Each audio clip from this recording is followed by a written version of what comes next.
नमस्कार, मैं हूं मनोज सैनी। मिड सेशन में आपका स्वागत है। 5 बड़ी खबरों को लेकर फिर आपके बीच हूं और इन 5 बड़ी खबरों में राजनीति की खबर होगी, कुछ दिलचस्प खबरें होंगी और कहीं एक ऐसा बड़ा हादसा भी होगा जो आपको हतप्रभ करेगा। लेकिन चलिए देख लेते हैं सबसे पहले आज की 5 बड़ी खबरें।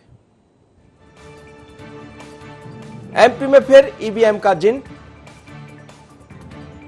बंगला पॉलिटिक्स, अंधविश्वास कब तक, मजदूरों का हल्ला बोल, कुआं बना काल।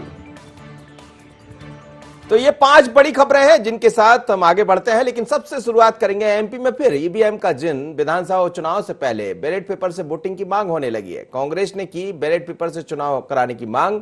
ईवीएम के बटन से बताया कोरोना संक्रमण का खतरा। 24 विधानसभा सीटों पर चुनाव होना है। उपचुनाव के पहले इस तरह की बातें कही गई है और गृह मंत्री डॉक्टर नरोत्तम मिश्रा ने उस पर बयान भी दे दिया। लेकिन उससे पहले हमने देखा कि कांग्रेस ने कई तरह के आरोप लगाए थे। गृह मंत्री नरोत्तम मिश्रा ने कहा कि उनकी सरकार ईवीएम से बनी थी, वो हमेशा उसी का रोना रोते रहते हैं, लेकिन परिणाम के बाद कांग्रेस खामोश हो जाती है। कांग्रेस की हार फिर सुनिश्चित है, लिहाजा इस तरह की बातें कर रहे हैं। तो अब एक बार फिर से ईवीएम का जिन बाहर आया है। इसका मतलब यह भी है कि आने वाले दिनों में उपचुनाव होंगे और उपचुनाव में से पहले क्या होगा। लेकिन शायद कांग्रेस को यह समझना पड़ेगा कि पिछला 2018 का चुनाव भी ईवीएम से हुआ था। उसके पहले यही धनोपिया साहब थे जिन्होंने आरोप भी लगाए थे और एक बार फिर आरोप लगा रहे हैं। पर सरकार उस वक्त कांग्रेस की बनी थी। वो बात अलग है कि अंदर खाने में अंतर कलह ले डूबी। पर क्या कहना है, पहले जेपी धनोपिया को सुनिए, फिर नरोत्तम मिश्रा को। मुख्य निर्वाचन पदाधिकारी श्रीमती वीरा राणा जी को भेंट करके ज्ञापन सौंपे हैं कि जौरा और आगर दोनों स्थान 6 महीने के से रिक्त पड़े हुए हैं, जबकि नियम अनुसार 6 माह में चुनाव होना चाहिए। क्योंकि चुनावी प्रक्रिया अभी तक शुरू नहीं हुई है, उसका हमने जानकारी मांगी उनसे, क्या कारण है, क्या स्थिति है, बताया जाए। तो चुनाव कराने की स्थिति में दोनों जगह पर बल्कि आगामी सभी चुनावों में अब ईवीएम की जगह मत पत्र से चुनाव कराए जाए, क्योंकि कोरोना का डर है, कोरोना का संक्रमण है, इसलिए ईवीएम की जगह मत पत्र से चुनाव कराए जाए। उनकी सरकार ईवीएम से ही बनी थी और वो हमेशा से ईवीएम का रोना रोते थे। उस समय भी रोया था। आप ध्यान हो, परिणाम आने के पहले तक वो ईवीएम पे ही लगाते रहे थे। परिणाम के बाद में खामोश हो जाते हैं। ये अज्ञात आशंका, ये उनके हार की आशंका, ये उनका डर, ये बात का द्योतक है कि उन्होंने अपने 15 महीने में कुछ किया नहीं और मालूम है कि जनता के बीच जाए कैसे। हालांकि वो जाते वैसे भी नहीं है, हार सुनिश्चित है। चलिए, तो ईवीएम का जिन एक बार फिर बाहर आया है और पक्ष और विपक्ष दोनों के बीच में शब्दों का, लफ्जों का, बयानों का एक बवाल मचा हुआ है और अलग तरह के बयान देखने को मिल रहे हैं। नरोत्तम मिश्रा जी तो वैसे भी बोलने के बड़े मास्टर हैं और उन्होंने कह दिया कि वो तो जनता के बीच में जाते भी नहीं है और अभी भी नहीं जाएंगे, इसलिए ये सब कह रहे हैं। समझते हैं। आकाश इस वक्त मेरे साथ जुड़ रहे हैं, हमारे ब्यूरो चीफ हैं। आकाश, क्या कहेंगे? उपचुनाव से पहले एक बार फिर ईवीएम का जिन दिखाई दे रहा है और ये जिन इस तरफ भी इशारा कर रहा है कि कांग्रेस को कहीं डर है क्या? निश्चित रूप से मनोज जी, जिस तरीके से ईवीएम का जिंद एक बार फिर से जो है मध्य प्रदेश की सियासत में देखा गया है और इस बार ये जिंद इसलिए भी बाहर आया है क्योंकि 19 जून को जो है मध्य प्रदेश में राज्यसभा का चुनाव होना है और कांग्रेस ने एक बार फिर से ईवीएम की जगह बैलेट पेपर से जो है राज्यसभा चुनाव कराए जाने की मांग जो है निर्वाचन आयोग से की है। और उसके बाद जो है अब जो सत्ता पक्ष में है बीजेपी, वो इसको लेकर चुटकी लेती हुई नजर आ रही है। जिस तरीके से डॉक्टर नरोत्तम मिश्रा जो मध्य प्रदेश के गृह एवं स्वास्थ्य मंत्री, उन्होंने सीधे तौर पर कांग्रेस की इस मांग पर न सिर्फ चुटकी ली है बल्कि कांग्रेस पर निशाना भी साधा है। उन्होंने साफ तौर पर कहा कि जनता के बीच जाने की जब बात आती है तो कांग्रेस ईवीएम का रोना रोती है और कहीं ना कहीं यही कारण है कि एक बार फिर से जो जनता का जनादेश है, सरकार से पहले ही वो बाहर हो चुके हैं और पहले से ही इस बात को कह रहे हैं कि ईवीएम से नहीं बैलेट पेपर से चुनाव होना चाहिए। और अब एक बार फिर से जो है राज्यसभा चुनाव बैलेट पेपर इससे कराए जाने की मांग को लेकर उन्होंने कांग्रेस पर निशाना साधा है। लेकिन वास्तव में क्या कांग्रेस को डर है, ये भी समझना होगा। निश्चित रूप से मनोज जी, कहीं ना कहीं कांग्रेस को खतरा इस बार जरूर है, क्योंकि जिस तरीके से 2018 के विधानसभा चुनाव में जिस संजीवनी की साथ जो है कांग्रेस ने सरकार बनाई थी, वो मात्र 1.5 साल में ही कांग्रेस की सरकार गिर गई। कांग्रेस को उम्मीद थी कि राज्यसभा में कांग्रेस को इस बार बार 2 सीटों पर जो है जीत हासिल होगी, लेकिन इस बार फिर बीजेपी ने एक बड़ा उलटफेर करते हुए न सिर्फ 2 सीटों पर कब्जा जमाने की तैयारी की है, बल्कि एक सीट तो स्पष्ट है कि दोनों पार्टियां एक एक सीट लेकर जा रही हैं, लेकिन निर्दलीय वोट और बसपा सपा वोट किधर जाता है वो दूसरी सीट तय कर सकता है, निर्णायक भूमिका हो सकती है। यही कारण है कि इसको लेकर कांग्रेस लगातार इस तरीके के प्रयास भी कर रही है कि कहीं ना कहीं जो बीजेपी खेमे के विधायक हैं, क्योंकि इसके पहले भी देखा गया था जब पूर्व नेता प्रतिपक्ष गोपाल भार्गव ने सदन में इस बात को कहा था कि नंबर 1 और नंबर 2 नेता कह दें तो कभी भी सरकार गिर सकती है, तो उस समय जो है बीजेपी के पाले के जो विधायक थे उन्होंने कांग्रेस के समर्थन में जो है डिवीजन के दौरान जो है विधेयक पर अपना समर्थन कांग्रेस सरकार को दिया था। तो कांग्रेस को उम्मीद है कि ऐसा कुछ चमत्कार हो सकता है, लेकिन मौजूदा स्थिति में ऐसा कोई चमत्कार होता हुआ नजर नहीं आता। यही कारण है कि कांग्रेस अब इसको लेकर बैलेट पेपर से जो है चुनाव कराने की मांग कर रही है। जी मनोज जी। चलिए, ईवीएम बहाना है लेकिन निशाना कुछ और है, और यही होता चुनाव के पहले, चाहे अब राज्यसभा चुनाव हो या उसके बाद उपचुनाव की रणबेरी पर तमाम लोग खड़े हुए दिखाई दे रहे हैं, जिस तरह के बयान देखने को मिल रहे हैं, लेकिन ये हो नहीं पाएगा। और क्या होता है ये तो खैर चुनाव आयोग को, निर्वाचन आयोग को तय करना है, लेकिन एक आवेदन जरूर जेपी धनोपिया, जो हमेशा से कांग्रेस की तरफ से आवेदन देते रहे, एक बार फिर पहुंचे थे और उन्होंने आवेदन के जरिए कहा है कि चुनाव ईवीएम से कराया जाए, क्योंकि कोरोना का संकट है और कहीं ऐसा ना हो किसी के हाथ में कोरोना लग जाए, वो बटन दबाएगा तो। पर साहब ये भी समझना पड़ेगा कि इस समय तो लॉकडाउन ही खुल गया, अनलॉक है, तमाम सारी चीजें, तो फिर ईवीएम भी वैसी दिखाई देगी। अगली खबर की तरफ हम बढ़ेंगे तो मध्य प्रदेश में बंगला पॉलिटिक्स को लेकर हमेशा सवाल खड़े होते रहे। आज फिर देखने को मिला, पूर्व मंत्री तरुण भानोत के बंगला सील कर दिया गया। कोर्ट के आदेश के बाद एक्शन में आया, बंगला खाली करने का पहले ही दिया गया था नोटिस, और भानोत बंगला आवंटित करने को लेकर सीएम को लिख चुके हैं पत्र। पहले ही पत्र उन्होंने लिखा था, लेकिन ये जारी नहीं हुआ और उससे पहले कोर्ट ने उस पर सील करने का आदेश जारी कर दिया, जैसा कहना है। और उसके बाद आज तहसीलदार समेत तमाम सारे लोग वहां पहुंचे, बंगले को सील कर दिया, यानी भानोत साहब का बंगला अब खाली करना ही पड़ेगा। और ये देखिए, ये आदेश भी दिखाई दे रहा है, तो बंगले पर राजनीति एक बार फिर दिखाई दे रही है। और आकाश वहां पहुंचे भी थे, बंगले की जानकारी भी ली थी, लेकिन इस वक्त मेरे साथ जुड़ रहे हैं। बंगले का प्यार बहुत दिखता रहा है आकाश, जो एक बार बंगले में चले जाता है वो बंगला छोड़ता नहीं है आसानी से। हालांकि यहाँ थोड़ी जल्दबाजी भी दिख रही, कोरोना का संकट भी था, तमाम तरह की दिक्कतें थी, उसके बाद भी सरकार को लग रहा कि बंगला खाली करा लिया जाए। ये भी चर्चा थी कि मंत्रिमंडल विस्तार होगा तो शायद मंत्रियों को जाना होगा, पर अभी तो मंत्रिमंडल विस्तार कब होगा इस पर भी बादल मंडराए हुए हैं, क्योंकि खुद राज्यपाल यहाँ से लखनऊ जा चुके हैं और हम देख रहे हैं ज्योतिरादित्य सिंधिया जी किसी कारण बस अभी आएंगे नहीं। तो क्या समझा जाए, क्या ये बंगला पॉलिटिक्स है या फिर वास्तव में तरुण भानोट को बंगला छोड़ देना चाहिए था? जी, निश्चित रूप से इसको बंगला पॉलिटिक्स भी मनोज जी कहा जा सकता है और कहीं ना कहीं पूर्व मंत्रियों का बंगला मोह भी कहा जा सकता है, क्योंकि जिस तरीके से राज्य सरकार ने बंगला खाली करने के नोटिस जारी किए थे, संपदा की टीम लगातार, क्योंकि ये कोई पहली बार नहीं है कि पूर्व वित्त मंत्री तरुण भानोट के बंगले को सील किया गया हो। इसके पहले भी तकरीबन 1 माह पहले जो है विभाग की टीम पहुंची थी, संपदा की टीम, वहां पर तरुण भानोट नहीं थे, जो कर्मचारी हैं वो बंगले पर मौजूद थे और बंगला सील किया गया था। लेकिन कुछ राजनीतिक परिस्थितियां ऐसी बनी थी, कुछ मोहलत तरुण भानोट को एक तरीके से दी गई थी, यही कारण था कि उस समय जो है बंगले को खोल दिया गया था। लेकिन अब कोर्ट के आदेश के बाद जो है, कोर्ट का आदेश आज लेकर संपदा और जिला प्रशासन की टीम पहुंची, एसडीएम मौके पर थे और उनकी मौजूदगी में यहां पर बंगला सील किया गया है। माना जा रहा है कि कल भी जो है जब तरुण भानोट भोपाल में ही मौजूद थे उस दौरान भी जो है अधिकारी पहुंचे थे, लेकिन उस समय उन्होंने बंगला सील नहीं किया। और उसके बाद आज सुबह जो है संपदा विभाग के और जिला प्रशासन के जो अधिकारी हैं वो बंगले पर पहुंचे और बंगले को जो है खाली करने के लिए जो शासकीय कर्मचारी बंगले में रह रहे हैं उनसे कहा। उसके बाद उन्होंने कहा, साफ तौर पर जो कर्मचारी मौजूद थे उन्होंने इस बात को कहा कि पूर्व मंत्री मौजूद नहीं है, जिसके बाद उनसे संपर्क करने की कोशिश की गई और उसके बाद कोर्ट के आदेश का हवाला देते हुए जिला प्रशासन ने जो है बंगले को सील करने की कार्रवाई की है। लेकिन इसको लेकर अब मध्य प्रदेश की सियासत में एक बार फिर से बंगला पॉलिटिक्स देखी जा रही है। बीजेपी इसको एक तरीके से नियम प्रक्रिया का हिस्सा बता रही है तो और इस बात को कह रही है कि कहीं ना कहीं बंगले से मोह हो गया है पूर्व मंत्री को, यही कारण है कि बार बार नोटिस जारी करने के बाद भी वो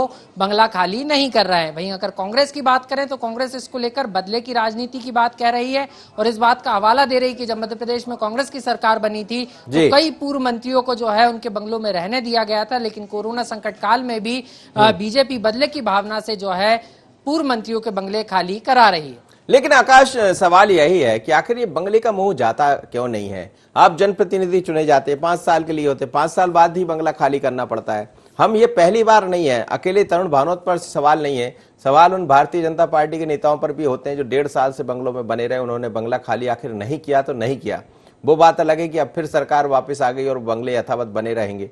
तो और दूसरी तरफ हम देख रहे हैं कांग्रेस के साथ तो बड़ी जाती हो गई। एक तो क्या बामुश्किल सरकार बनी और 1.5 साल में ही उनके लोग छोड़कर चले गए, तो बड़े बेआबरू होकर तेरे कूचे से हम निकले जैसी स्थिति बन रही है।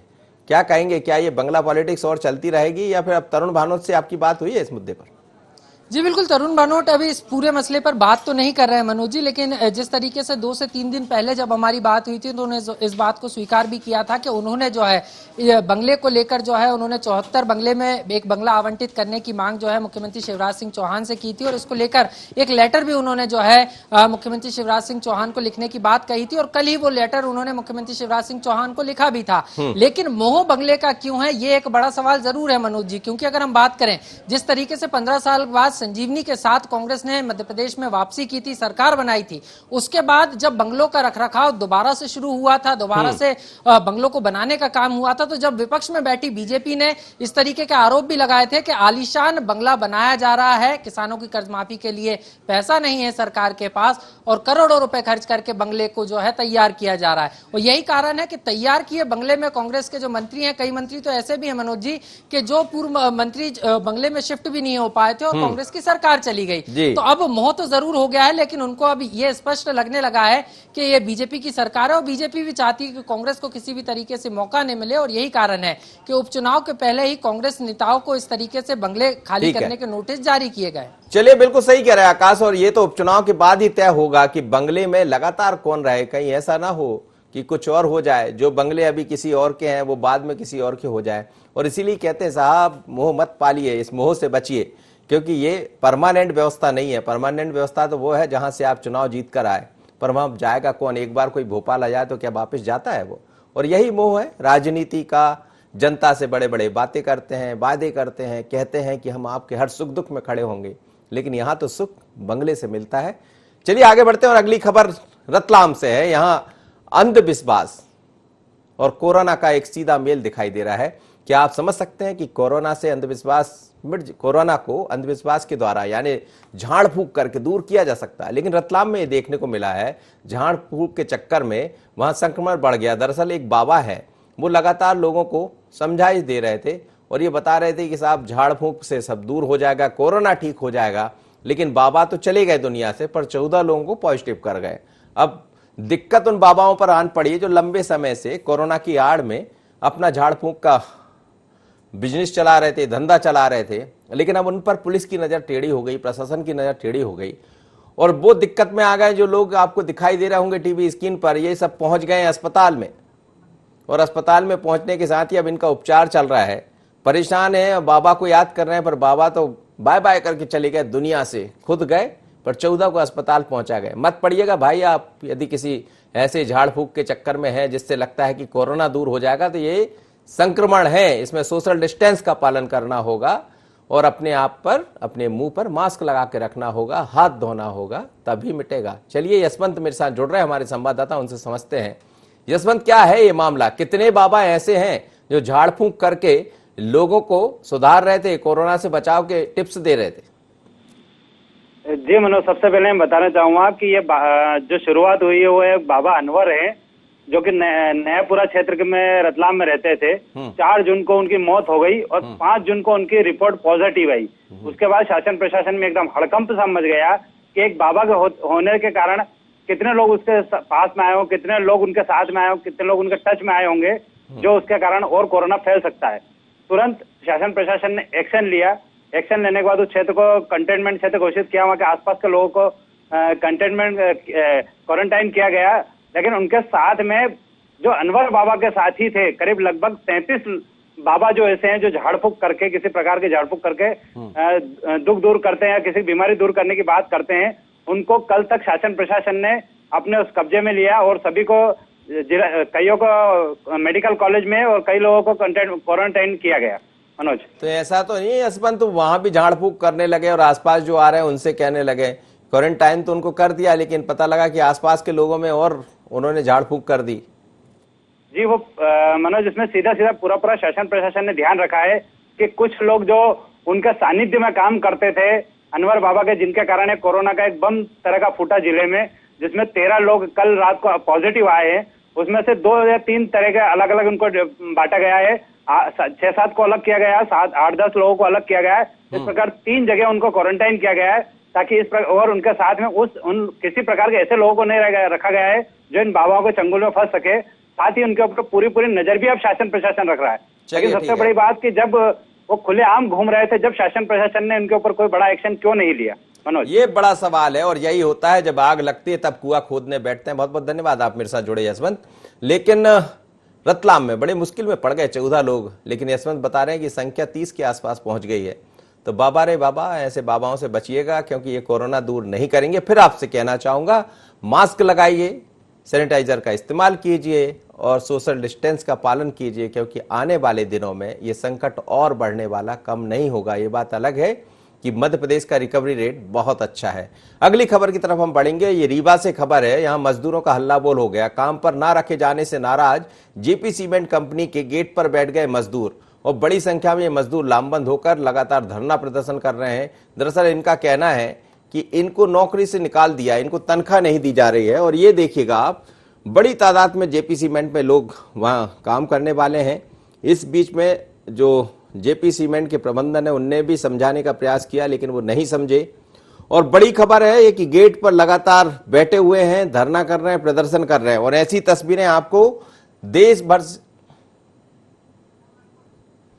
भर के कई स्थानों से मिलने वाली है, देखने में आती रहेगी। और ये बता रहा है कि आप देखिए किस तरह से आर्थिक स्थितियां बिगड़ने वाली है। वो मजदूर जिनकी रोजी रोटी इस तरह की फैक्ट्रियों से चला करती थी, अब वहां पर मजदूर धरने पर बैठे, क्योंकि उनको काम नहीं मिल रहा है। और कंपनी ये कह रही होगी कि साहब काम बंद है तो पैसा कहां से दें, लेकिन ये आपके मुलाजिम है, आपके मजदूर है, पैसा तो आपको देना पड़ेगा। सुनील से बात करते हैं। सुनील गुप्ता इस वक्त जुड़ रहे हैं हमारे संवाददाता, उनसे समझ लेते हैं। सुनील, क्या कहेंगे, कब से ये मजदूर बैठे हुए, कितने मजदूर है, और क्या ये मान लिया जाए कि अब आर पार की लड़ाई के लिए तैयार बैठे हैं लोग? बिल्कुल मनोज जी, जिस तरीके से ये पूरा आंदोलन चल रहा है, निश्चित तौर पे जो श्रमिक हैं, जो कर्मचारी हैं फैक्ट्री के, उन्होंने मन ठान लिया है कि अब आर पार की लड़ाई लड़ेंगे। आपको बता दें कि लगभग इनका कहना है कि फैक्ट्री प्रबंधन के ऊपर इन्होंने आरोप लगाए हैं कि लगभग 3 महीने से इन्हें वेतन नहीं मिला है और ना इन्हें काम पे रखा जा रहा है, जिसके बाहर ही ये धरना प्रदर्शन करने के लिए मजबूर हैं। गेट बंद कर दिए गए। फैक्ट्री के जो गेट हैं, लगभग 10 गेट हैं, सभी गेटों को बंद कर दिया गया है मनोज जी। और अभी इन्हीं गेटों के सामने ये जो कर्मचारी हैं, फैक्ट्री के जो स्टाफ है, जो अन्य लोग हैं, वो अब धरना प्रदर्शन करने के लिए मजबूर है। और निश्चित तौर में इनके सामने रोजी रोटी का संकट आ गया है। हालांकि फैक्ट्री प्रबंधन का कहना है कि चूंकि जो गाइडलाइन है उसके अनुसार ही वो लोगों को बुला रहे हैं, लेकिन ऐसा भी नहीं है।